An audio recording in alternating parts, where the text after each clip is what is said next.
Channel. ఈ రోజు ఒక కొత్త రెసిపీతో మీ ముందుకు వచ్చేసానండి. ఇంట్లోనే ఈజీగా టేస్టీగా మామిడి తాండ్ర మీరు కూడా ఇలా చేసుకోండి, చాలా టేస్టీగా ఉంటుంది అండ్ 365 డేస్ నిల్వ ఉంటుందండి. అండ్ ఇప్పుడు మీరు ఒకసారి షాప్కి వెళ్తారు, మ్యాంగోస్ తెచ్చుకుంటారు, అవి అస్సలు స్వీట్గా ఉండవు. అప్పుడు ఏం చేస్తారు? పడేస్తారా? దానికంటే ఇలా మ్యాంగో తాండ్ర చేసుకోవచ్చు కదండి, చాలా టేస్టీగా ఉంటుంది, పైగా 1 ఇయర్ పాటు నిల్వ ఉంటుంది.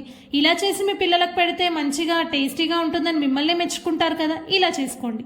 ఎలా అంటే ఫస్ట్ స్టవ్ ఆన్ చేసుకొని ప్యాన్ పెట్టుకోండి, దాంట్లోకి 2 టేబుల్ స్పూన్ గీ యాడ్ చేసుకొని దాంట్లోకి 2 మ్యాంగోస్ మంచిగా చెక్కు తీసుకోండి, చెక్కు తీసి మిక్సీకి వేసుకోండి, జ్యూస్ లెక్క చేసుకొని అది కూడా ఈ గీ యాడ్ చేసిన దాంట్లోకి యాడ్ చేసుకొని ఇలా వీడియోలో చూపిస్తున్న విధంగా కలుపుతూ ఉండండి.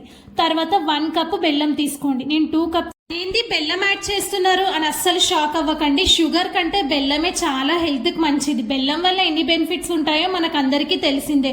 మీ పిల్లలకి రోజు పెట్టే ఈ ఐటెంలోకి ఎందుకండి షుగర్ యాడ్ చేయడం? బెల్లం యాడ్ చేసి మంచిగా పెట్టండి, చాలా హెల్దీగా ఉంటారు. అండ్ క్వాంటిటీ నేను చెప్తాను, 1 కప్పు మ్యాంగో జ్యూస్కి 1 కప్పు బెల్లం కరెక్ట్గా సరిపోతుందండి. ఇలా ట్రై చేసి ఎలా వచ్చింది ఏంటి అన్నది నాకు కామెంట్ చేసేయండి. ఈజీ అండి, బ్యాచిలర్స్ అయినా బిగినర్స్ అయినా టేస్టీగా చేసుకోవచ్చు. స్మూత్గా సాఫ్ట్గా కట్ చేస్తుంటే ఎంత బాగుంది కదా, నోరు ఊరుతుంది కదా. మీరు కూడా ఇలా చేసుకోండి అండ్ ఎలా వచ్చింది ఏంటి అన్నది నాకు కామెంట్ చేసేయండి. ఈ వీడియో కనుక మీకు నచ్చితే like, share, subscribe. And next మామిడి పండుతోని ఎలాంటి డిష్ చేయాలో మీరే నాకు